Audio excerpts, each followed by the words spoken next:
ಇವತ್ತಿನ ಮಹಾಭಾರತ ಚರ್ಚಾ ಕಾರ್ಯಕ್ರಮದಲ್ಲಿ ವಿಷಯ ಒಂದಲ್ಲ ಬದಲಾಗಿ ಎರಡು ಪ್ರಮುಖ ವಿದ್ಯಮಾನಗಳ ವಿಮರ್ಶೆಯನ್ನ ಮಾಡೋ ಪ್ರಯತ್ನವನ್ನ ಮಾಡ್ತಾ ಹೋಗ್ತೀವಿ. ಡಿನ್ನರ್ ಪಾಲಿಟಿಕ್ಸ್ ನಾವು ನಿನ್ನೆ ಕೂಡ ಚರ್ಚೆ ಮಾಡಿದ್ವಿ. ನಿನ್ನೆ ಹೈಕಮಾಂಡ್ ನಿಂದ ಸಂದೇಶ ಬಂತು, ಡಿನ್ನರ್ ಮೀಟ್ ಪೋಸ್ಟ್ಪೋನ್ ಆಯ್ತು. ಅಲ್ಲಿಗೆ ಈ ರಾಜಕೀಯ ಕಾಂಗ್ರೆಸ್ ಪಾಳ್ಯದ ಒಳಗೆ ಫುಲ್ ಸ್ಟಾಪ್ ಬಿದ್ದಂಗ ಆಯ್ತು ಅನ್ನೋ ಅಂದಾಜಿತ್ತು. ಆದ್ರೆ ಇವತ್ತು ನೇರವಾಗಿ ಡಿ ಕೆ ಶಿವಕುಮಾರ್ ಅವರ ವಿರುದ್ಧ ಸಿದ್ದರಾಮಯ್ಯನವರ ಬಂಟರು ಸಿಡಿದೆದ್ದಿದ್ದಾರೆ. ಹೀಗಾಗಿ ಈ ಡಿನ್ನರ್ ಪಾಲಿಟಿಕ್ಸ್ ಇನ್ನೂ ಕೂಡ ಮುಂದುವರೆದಿದೆಯಾ? ಈ ಅನುಮಾನವನ್ನ ಇವತ್ತಿನ ಮಹಾಭಾರತ ಚರ್ಚಾ ಕಾರ್ಯಕ್ರಮದ ಎರಡನೇ ಡಿಬೇಟ್ ಆಗಿ ನಾವು ತೆಗೆದುಕೊಳ್ತಾ ಇದ್ವಿ. ಮೊದಲ ಡಿಬೇಟ್, ರಾಜ್ಯ ನಕ್ಸಲ್ ಮುಕ್ತವಾಯಿತು ಅಂತ ಹೇಳಿ ಸರ್ಕಾರ ಘೋಷಣೆ ಮಾಡುವ ಹಂತಕ್ಕಂತೂ ತಲುಪ್ತಾ ಇದೆ. ವಿಕ್ರಮ್ ಗೌಡ ಎನ್ಕೌಂಟರ್ ಆದ ನಂತರದಲ್ಲಿ 6 ಮಂದಿ ಪ್ರಮುಖ ನಕ್ಸಲರು ಇವತ್ತು ಮುಖ್ಯಮಂತ್ರಿಗಳ ಗೃಹ ಕಚೇರಿಯಲ್ಲಿ ಮಂಡಿ ಊರಿದ್ದಾರೆ, ಅರ್ಥಾತ್ ಶರಣಾಗತಿಯಾಗಿದ್ದಾರೆ. ಅಲ್ಲಿಗೆ ದಶಕಗಳಿಂದ ಕರುನಾಡಿನ ಕೆಲ ಭಾಗವನ್ನ ಕಾಡ್ತಾ ಇದ್ದ ಕರಾಳ ಅಧ್ಯಾಯ ಮುಗಿತು ಅಂತ ಹೇಳಿ ಘೋಷಿಸುವ ಮಧ್ಯೆಯೇ ಶುರುವಾಗಿದೆ ಇಲ್ಲೂ ಪಾಲಿಟಿಕ್ಸ್. ಬಿಜೆಪಿಯ ಸುನಿಲ್ ಕುಮಾರ್ ಅವರು ಒಂದು ಹೇಳಿಕೆಯನ್ನ ಕೊಡ್ತಾರೆ, ರೆಡ್ ಕಾರ್ಪೆಟ್ ಹಾಕಿ ಕೆಂಪು ಉಗ್ರರನ್ನ ಸ್ವಾಗತ ಮಾಡೋದು ಬೇಕಿತ್ತ ಅಂತ. ಇದರ ಜೊತೆಗೇನೆ ಹುಟ್ಟಿರುವ ಮತ್ತೊಂದು ಅನುಮಾನ, ಕೇವಲ ಒಂದೇ ಒಂದು ಕರೆ, ಮುಖ್ಯಮಂತ್ರಿಗಳು ಗೃಹ ಸಚಿವರು ಕೊಟ್ಟ ಒಂದೇ ಒಂದು ಕರೆಗೆ ದಶಕಗಳಿಂದ ಆಗದೆ ಇರೋ ಪ್ರಯತ್ನ ಫಲಿಸ್ಬಿಡ್ತಾ? ಈ ಶರಣಾಗತಿ ಹಿಂದೆ ಬೇರೇನಾದ್ರೂ ರಾಜಕೀಯ ಅಡಗಿದ್ಯಾ? ಈ ಅನುಮಾನ ಕೂಡ ಇದೆ. ಇವತ್ತಿನ ಮಹಾಭಾರತ ಚರ್ಚಾ ಕಾರ್ಯಕ್ರಮದ ಮೊದಲ ವಿಚಾರ, ಈ ನಕ್ಸಲ್ ಶರಣಾಗತಿ ಹಿಂದಿರುವ ರಾಜಕೀಯ. ಚರ್ಚೆ ಪ್ರಾರಂಭ ಮಾಡ್ಲಿಕ್ಕೆ ಮುಂಚೆ ಇವತ್ತಿನ ಮಹಾಭಾರತದ ಮೊದಲ ವಿಚಾರದ ಪ್ರಶ್ನೆಯನ್ನ ನಿಮ್ಮ ಮುಂದೆ ತರ್ತಾ ಇದೀವಿ. ಸ್ಕ್ರೀನ್ ಮೇಲೆ ಆ ಪ್ರಶ್ನೆ ಬರಲಿ. ಯಾರೆಲ್ಲ ಇವರೆಗೂ ವೋಟ್ ಹಾಕಿದ್ದೀರಿ ಧನ್ಯವಾದ. ಯಾರೆಲ್ಲ ವೋಟ್ ಮಾಡಿಲ್ಲ, ಸ್ಕ್ರೀನ್ ಮೇಲೆ QR ಕೋಡ್ ಡಿಸ್ಪ್ಲೇ ಆಗುತ್ತೆ, ಅದನ್ನ ಸ್ಕ್ಯಾನ್ ಮಾಡಿ ನಿಮ್ಮ ಅಭಿಪ್ರಾಯವನ್ನ ಹಂಚಿಕೊಳ್ಳಬಹುದು. ಕಾರ್ಯಕ್ರಮದ ಕೊನೆ ಭಾಗದಲ್ಲಿ ಎಷ್ಟು ಪರ್ಸೆಂಟೇಜ್ ವೋಟ್ ಯಾವ ಉತ್ತರಕ್ಕೆ ಲಭ್ಯವಾಗಿದೆ ಅನ್ನೋದನ್ನ ತಿಳಿಸ್ತೀವಿ. ನಕ್ಸಲರಿಗೆ ಪ್ಯಾಕೇಜ್ ಘೋಷಣೆ ಮಾಡಿದ ನಿರ್ಧಾರ ತಪ್ಪಾ ಅನ್ನೋದು, ಸರಿನಾ ತಪ್ಪಾ ಅನ್ನೋ ಅಭಿಪ್ರಾಯವನ್ನ ನೀವು ಮುಕ್ತವಾಗಿ ಹಂಚಿಕೊಳ್ಬಹುದು. ಚರ್ಚೆಯನ್ನ ಪ್ರಾರಂಭ ಮಾಡೋಣ ಬ್ರೇಕಿಂಗ್ ಅಪ್ಡೇಟ್ ನ ಮೂಲಕ. ಮುಖ್ಯಮಂತ್ರಿಗಳ ಮುಂದೆ ಶರಣಾದ್ರು 6 ಮಂದಿ ನಕ್ಸಲರು. ಕೆಲವೇ ಕ್ಷಣಗಳ ಹಿಂದೆ ನಡೆದಿರೋ ಘಟನೆ ಇದು. ಇನ್ಫ್ಯಾಕ್ಟ್ ಚಿಕ್ಕಮಂಗ್ಳೂರಿನಲ್ಲೇ ಶರಣಾಗಬೇಕಾಗಿತ್ತು, ಆದ್ರೆ ಇದ್ದಕ್ಕಿದ್ದ ಹಾಗೆ ಪ್ಲಾನ್ ಚೇಂಜ್ ಆಯ್ತು. ಈ ಪ್ಲಾನ್ ಚೇಂಜ್ ಹಿಂದೆ ಕೂಡ ಇದೆಯಾ ಕೆಲವೊಂದಷ್ಟು ಲೆಕ್ಕಾಚಾರ. ಆ ಲೆಕ್ಕಾಚಾರಕ್ಕೂ ಕೂಡ ಓಕೆ ಅಂತ ರಾಜ್ಯ ಸರ್ಕಾರ, ಮುಖ್ಯಮಂತ್ರಿಗಳು ಗೃಹ ಸಚಿವರು ಕೊಟ್ಟ ಒಂದೇ ಒಂದು ಕರೆ, ನೀವು ಸರೆಂಡರ್ ಆಗ್ಬಿಡಿ, ನಿಮಗೆ ಮುಖ್ಯವಾಹಿನಿಗೆ ಬರ್ಲಿಕ್ಕೆ ಏನೆಲ್ಲ ಬೇಕು ಅದೆಲ್ಲ ಸಹಾಯ ನಾವು ಮಾಡ್ತೀವಿ, ಹೀಗೆ ಸಿದ್ದರಾಮಯ್ಯನವರು ಪರಮೇಶ್ವರ್ ಅವರು ಹೇಳಿದ ತಕ್ಷಣ ಸರೆಂಡರ್ ಆಗ್ಬಿಟ್ರ 6 ಮಂದಿ. ಸರ್ಕಾರದ ನಿರ್ಧಾರಕ್ಕೆ, ಹೀಗೆ ಎಲ್ಲಾ ಕಂಡೀಷನ್ಗಳಿಗೆ ಒಪ್ಪುವ ಸರ್ಕಾರದ ನಿರ್ಧಾರಕ್ಕೆ ಬಿಜೆಪಿ ಅಪಸ್ವರ ಎತ್ತಿದೆ. ಕಾರ್ಯಾಚರಣೆಯಲ್ಲಿ ಈ ನಕ್ಸಲರನ್ನ ಸದೆಬಡಿಯುವ ಕಾರ್ಯಾಚರಣೆಯಲ್ಲಿ ಹುತಾತ್ಮರಾದ ಆ ಆಂಟಿ ನಕ್ಸಲ್ ಫೋರ್ಸ್ನ ಆ ಪಡೆಗೆ ಇಲ್ಲದಷ್ಟು ಪ್ಯಾಕೇಜ್ಗಳು, ಅವರಿಗೆ ಸಲ್ಲದಷ್ಟು ಗೌರವ ಆತಿಥ್ಯಗಳು ಕೆಂಪು ಉಗ್ರರಿಗೆ ಯಾಕೆ ಅನ್ನೋ ಪ್ರಶ್ನೆಯನ್ನ ಕೇಳಿದ್ದಾರೆ. ಸುನಿಲ್ ಕುಮಾರ್ ಅವರ ಹೇಳಿಕೆಗಳಿದೆ, ಗಮನಿಸಿ ಚರ್ಚೆ ಪ್ರಾರಂಭ ಮಾಡೋಣ.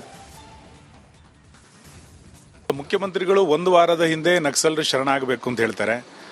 1 ವಾರದಲ್ಲಿ 6 ಜನ ನಕ್ಸಲರು ಶರಣಾಗ್ತಾರೆ ಅಂತಂದ್ರೆ ಕಾಡಿನಲ್ಲಿದ್ದಂಥವ್ರನ್ನ ಮುಖ್ಯಮಂತ್ರಿಗಳು ಇಷ್ಟು ಬೇಗ ಹೇಗೆ ಸಂಪರ್ಕ ಮಾಡಿದ್ರು? ಒಂದು ರೀತಿಯಾದ ಅನುಮಾನಗಳು. ಹಾಗಾದ್ರೆ ಕಾಡಿನಲ್ಲಿದ್ದಂಥ ನಕ್ಸಲರಿಗೆ ಮುಖ್ಯಮಂತ್ರಿಗಳು ಬಹಳ ಹತ್ರ ಇದ್ದಾರಾ, ಅಥವಾ ಸಿದ್ದರಾಮಯ್ಯನವರ ಸುತ್ತಮುತ್ತ ಇರುವಂಥವ್ರು ನಕ್ಸಲರಿಗೆ ಹತ್ರ ಇದ್ದಾರಾ? ಇದೆಲ್ಲದೂ ಕೂಡ ಕಾಡ್ತಾ ಇರುವಂಥ ಪ್ರಶ್ನೆಗಳು. ಮುಖ್ಯಮಂತ್ರಿಗಳು 1 ವಾರದ ಹಿಂದೆ ನಕ್ಸಲರು ಶರಣಾಗಬೇಕು ಅಂತ ಹೇಳ್ತಾರೆ. 1 ವಾರದಲ್ಲಿ 6 ಜನ ನಕ್ಸಲರು ಶರಣಾಗ್ತಾರೆ ಅಂತಂದ್ರೆ ಕಾಡಿನಲ್ಲಿದ್ದಂಥವ್ರನ್ನ ಮುಖ್ಯಮಂತ್ರಿಗಳು ಇಷ್ಟು ಬೇಗ ಹೇಗೆ ಸಂಪರ್ಕ ಮಾಡಿದ್ರು? ಹಣ ಕೊಟ್ಟು ಪ್ಯಾಕೇಜ್ ಅನ್ನ ಮಾಡುವಂಥದ್ದು ಯಾವುದೇ ಕಾರಣಕ್ಕೂ ನಾವು ಒಪ್ಪಲಿಕ್ಕೆ ಇದನ್ನ ಸಾಧ್ಯ ಇಲ್ಲ. ಮತ್ತು ಸಿದ್ದರಾಮಯ್ಯನವರ ಕಚೇರಿ, ಮುಖ್ಯಮಂತ್ರಿಗಳ ಕಚೇರಿ ಸಂಪೂರ್ಣವಾಗಿ ನಕ್ಸಲ್ ವಿಚಾರಧಾರೆಯಿಂದ ತುಂಬಿಕೊಂಡಿದೆಯೋ ಅಂತ ಅನ್ನಿಸ್ತಾ ಇದೆ.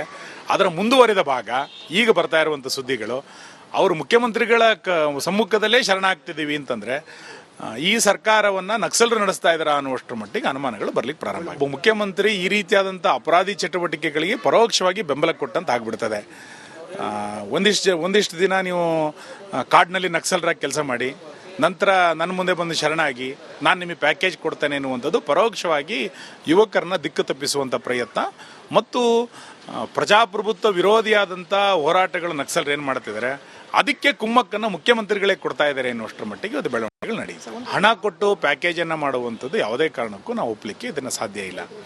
ಮತ್ತು ಸಿದ್ದರಾಮಯ್ಯನವರ ಕಚೇರಿ, ಮುಖ್ಯಮಂತ್ರಿಗಳ ಕಚೇರಿ ಸಂಪೂರ್ಣವಾಗಿ ನಕ್ಸಲ್ ವಿಚಾರಧಾರೆಯಿಂದ ತುಂಬಿಕೊಂಡಿದೆಯೋ ಅಂತ ಚರ್ಚೆಯಲ್ಲಿ ಕಾಂಗ್ರೆಸ್ನ ವಕ್ತಾರರಾದ ದರ್ಶನ್ ಅವರಿದ್ದಾರೆ, ಬಿಜೆಪಿ ವಕ್ತಾರರಾದ MG ಮಹೇಶ್ ಇದ್ದಾರೆ, ಜೆಡಿಎಸ್ನ ವಕ್ತಾರರಾದ ನಾಗೇಂದ್ರ ಪ್ರಸಾದ್ ಅವರಿದ್ದಾರೆ, ಹಾಗೆ ಸಿಪಿಐ ರಾಜ್ಯ ಕಾರ್ಯದರ್ಶಿಯಾದ ಸಾತಿ ಸುಂದರೇಶ್ ಅವರಿದ್ದಾರೆ. ಎಲ್ರಿಗೂ ಕಾರ್ಯಕ್ರಮಕ್ಕೆ ಸ್ವಾಗತ. ದರ್ಶನ್ ಅವರೇ, ಸುನಿಲ್ ಕುಮಾರ್ ಅವ್ರು ಮಾತನಾಡಿದ್ದನ್ನ ಗಮನಿಸಿದ್ರಿ. ನೋಡಿ, ನಕ್ಸಲ್ ಮುಕ್ತವಾಗ್ತಿದೆ ರಾಜ್ಯ ಅಂದ್ರೆ ಸ್ವಾಗತಾರ್ಹ ಹಾಗೆ ಅಭಿನಂದನೆಗೆ ಅರ್ಹವಾದ ಕೆಲಸವೇ ರಾಜ್ಯ ಸರ್ಕಾರ ಮಾಡಿದೆ ಅನ್ನೋದನ್ನ ನಾವು ಘಂಟಾಘೋಷವಾಗಿ ಒಪ್ಕೊಳ್ಬೇಕು. ಆದ್ರೆ ಜಸ್ಟ್ ಒಂದು ಕರೆ, ಒಂದು ವಾರದ ಹಿಂದೆ ನೀಡಿದ ಕರೆಗೆ ದಶಕಗಳಿಂದ ಹಾದಿಗೆ ಬರ್ಲಿಕ್ಕೆ ಒಪ್ಪದ ನಕ್ಸಲರು ಒಪ್ಕೊಂಡ್ಬಿಟ್ರು ಅಂದ್ರೆ ಅನುಮಾನ ಬರೋದು ಸಹಜ. ಅದಕ್ಕೆ ಉತ್ತರ ಕೊಡಬೇಕಾಗಿರೋ ದಾಯಿತ್ವ ಕೂಡ ತಮ್ಮ ಪಕ್ಷಕ್ಕೆ ಅಧಿಕೃತ ವಕ್ತಾರರಾಗಿ ತಮಗಿರುತ್ತೆ. ಮೇಡಮ್, ಈಗ ಸುನಿಲ್ ಕುಮಾರ್ ಅವರ ಮಾತಿನಿಗೆ ಅವ್ರಿಗೆ ಹೇಳಿದಕ್ಕೊಂದು ವಿಚಾರ ಹೇಳ್ತೀನಿ. ಈಗ ಕಾಡಲ್ಲಿದ್ದವರು ನಕ್ಸಲರ್ ಆಗಿದ್ರು ಅನ್ನುವಂಥದ್ದು ಒಂದಾದ್ರೆ, ನಾಡಲ್ಲಿರೋ ಲೂಟಿಕೋರ್ರಿಗೆ ಏನ್ ಹೇಳ್ತಾರೆ?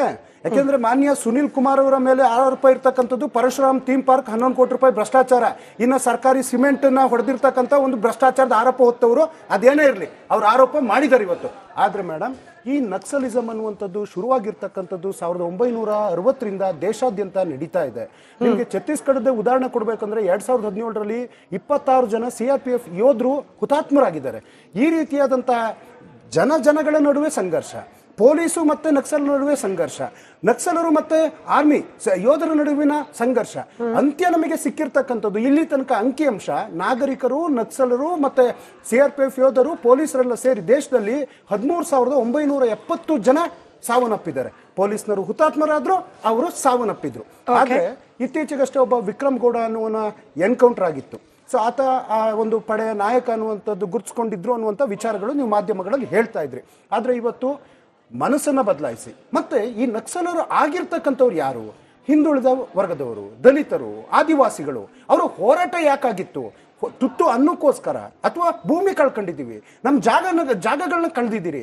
ಶ್ರೀಮಂತರು ಅಥವಾ ರೈತಾಪಿ ಶ್ರೀಮಂತ ವರ್ಗದವರು ಮಾಡಿರ್ತಕ್ಕಂಥ ಶೋಷಣೆಗಳ ವಿರುದ್ಧ ಅವರು ಪೆನ್ ಹಿಡಿದವರು ಸಮೇತ ಗನ್ ಹಿಡಿಯುವಂತ ಮಟ್ಟಕ್ಕೆ ಅವರು ಹೋದ್ರು.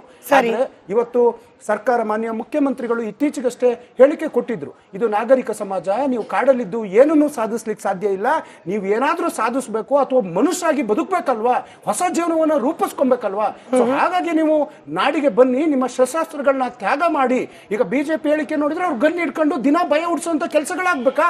ಆಯ್ತು. ಈ ಒಂದು ವರ್ಷ ಕಳೆದ ಒಂದೇ ವರ್ಷದಲ್ಲಿ ಚುನಾವಣೆಗಳು, ರಾಜಕೀಯ ತಂತ್ರ, ಪ್ರತಿತಂತ್ರಗಳು, ಅಭಿಯಾನ, ಜನಪರ ಅಹೋರಾತ್ರಿ ಹೋರಾಟಗಳು, ಪಾರದರ್ಶಕ ವರದಿಗಾರಿಕೆಯ ಪಣ ತೊಟ್ಟು ಮುನ್ನಡೆದಿದ್ದೇವೆ. ಒಂದು ವರ್ಷದ ಸಂಭ್ರಮದ ಜೊತೆಗೆ ಜವಾಬ್ದಾರಿ ಕೂಡ ಹೆಚ್ಚಾಗಿದೆ.